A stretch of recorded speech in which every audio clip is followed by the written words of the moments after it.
cerita itu harus disertai dengan fakta, bukti. Iya betul, harus ada faktanya. Ah, betul.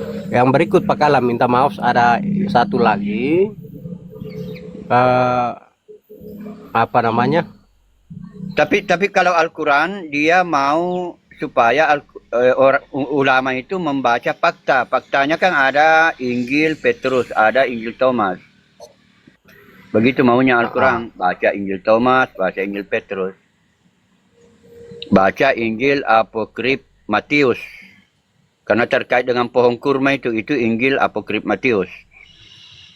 siap.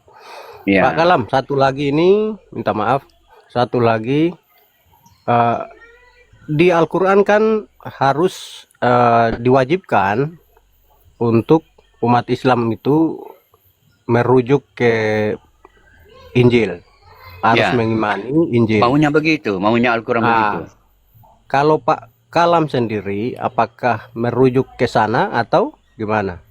Merujuk ke sana karena perintah dalam Al-Quran. Orang beriman, orang yang percaya kepada Al-Quran dan kitab-kitab sebelum Al-Quran. Tetapi sedikit sekali ulama atau umat Islam mau melakukan itu yang menjadi masalah. Malah kalau Berarti, diajak untuk membaca, saya ajak mereka untuk membaca Injil, mereka langsung jawab bahwa Injil dan Torah sudah dirubah-rubah.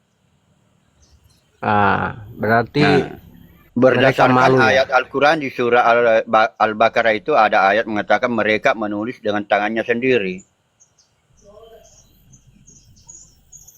Kan ada ayat yang mereka gunakan.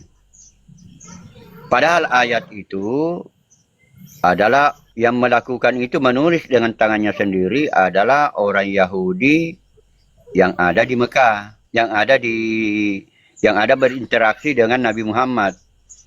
Iya. Ya, bukan karena Alkitab pada waktu itu sudah ditulis pada zamannya Mana Nabi orang yang Muhammad paling itu dekat sudah AC selesai Alkitab ditulis. Ya. nya, aduh. Ya. Sorry Pak Kalam. Ya, jadi Ya. jadi memahami ayat Al-Quran itu bagi ulama itu berbeda-beda. Akhirnya banyak pendapat tentang Al-Quran, satu ayat di dalam Al-Quran. Iya. Ya. Sama dengan ayat wa ma kataluhu wa ma salabuhu. Kalau di benaknya ulama itu sudah meyakini bahwa tidak disalib, maka dia menerjemahkan tidak disalib wa ma. Tetapi kalau di benaknya masih meragukan, ya dia tidak akan menerjemahkan tidak disalib. Pak Kalam, izin. Ini terakhir. Pak Kalam coba simak audio ini dulu. Terus saya minta tanggapan dari Pak Kalam dulu nih. Ya silakan Pak, silakan. Ya. Benar terjadi dan tergenapi di dalam Alkitab, terutama di dalam kitab 2 Petrus. Kedengaran nggak? Judul ayat tersebut Kedengaran. adalah tentang nabi palsu. Bagaimana bisa ada nabi palsu ini? Nah, kalian baca ayat yang keempat. Dalam ayat tersebut dijelaskan bahwanya malaikat-malaikat berdosa atau iblis. Iblis tersebut disimpan di dalam gua-gua gelap. Dan kalau kalian baca pada kitab 2 Korintus 11 ayat 14, di situ dikatakan iblis menyamar sebagai malaikat terang setelah berabad-abad kemudian. Kedua ayat tersebut digenapi oleh seseorang pria yang bertapa di dalam goa. Dia mengaku bertemu malaikat benar atau malaikat terang. Kalian melihat ada kemiripan dengan ayat tersebut? Iblis yang disimpan di dalam goa itu, dia menyamar sebagai malaikat terang dan menyesatkan pria yang ada di dalam goa tersebut, lalu mengutusnya menjadi seorang nabi. Lalu mereka butuh banyak pengikut untuk disesatkan. Kalau kalian buka pada 2 Petrus 2 ayat 2, di situ dikatakan, karena banyak orang yang mengikuti cara hidup nabi palsu ini, sehingga jalan kebenaran dihujat, dan terbukti sampai sekarang.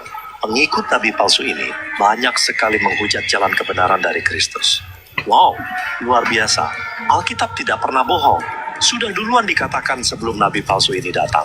Dan akhirnya tergenapilah nubuatan ini oleh nabi palsu ini, yang disesatkan oleh iblis yang menyamar sebagai malaikat terang di sebuah gua gelap. Terima kasih atas supportnya. Ya. Silakan Ya, Pak saya juga Kalam sering ditanggapi. menggunakan ayat ayat itu ataupun pemikiran-pemikiran itu untuk saya bandingkan dengan Siddhartha Buddha Gautama. Siddhartha Buddha Gautama itu tidak bertapa di dalam goa, tapi kalau Nabi Muhammad bertapa di dalam goa, sehingga ada masalah terkait dengan malaikat yang dihukum. Ya, yang dihukum itu. Tetapi Iya. akhirnya misalnya begini, misalnya kalau makanya ada ayat di dalam Al-Quran itu begini, Nabi Muhammad tidak mampu mendatangkan kebaikan maupun menolak keburukan. Tapi tidak sampai juga mau dikatakan bahwa Nabi Muhammad itu Nabi palsu. Ya, tidak sampai juga kepada derajat bahwa dia Nabi palsu. Ya, Karena ini kan dia analisa. juga bernubuat dan nubuatannya juga benar. Tapi bahwa Nabi Muhammad pernah melakukan kesalahan, ya ada kesalahan-kesalahan yang beliau lakukan. Begitu. Menurut Itu ada kemiripan nggak sama dengan nilainya cerita ini? dengan ayat Al-Quran. Kan ada ayat Al-Quran itu tidak pernah terjadi dalam sejarah. Itu ulama sudah tahu. Siap. Ya, Siap. tidak pernah terjadi dalam sejarah, tetapi tetap diimani sebagai pengajaran saja. Jadi ulama memberinya nama istilah lagi dengan majas. Tidak boleh kita mengatakan bohong. Sama dengan Nabi Muhammad, Iya. tidak boleh kita mengatakan Muhammad itu Nabi palsu. Kan begini, Iya. begini juga. Bahkan ada ustaz, misalnya saya kasih contoh Ustaz Abdul Somad. Ustaz Abdul Somad itu kan mengatakan Nabi Muhammad itu meninggal karena diracun. Secara tidak langsung itu Ustaz Abdul Somad mengatakan Nabi Muhammad itu Nabi palsu. Betul. Iya. Betul itu Buya Pak Syakur Kalam. Sepakat. mengatakan Nabi Muhammad itu tidak buta huruf. Dia akan membatalkan bahwa Nabi Muhammad itu sama halnya Buya Syakur itu mengatakan Nabi Muhammad Nabi palsu. Karena nubuatan yang ada di perjanjian lama yang digunakan oleh ulama untuk mengatakan Nabi Muhammad bukan Nabi palsu, yang buta huruf itu, jika kitab ini diberikan kepada orang yang menjawab, aku tidak bisa membaca. Nah itu, jadi memang di sini ada pertentangan, bahkan di dalam Islam sendiri. Ada yang menyebabkan Nabi Muhammad itu menjadi Nabi palsu karena dari ucapannya. Benar. Tapi dia tidak sadari. Didefinisikan oleh orang lain kan beda. Beda. Iya.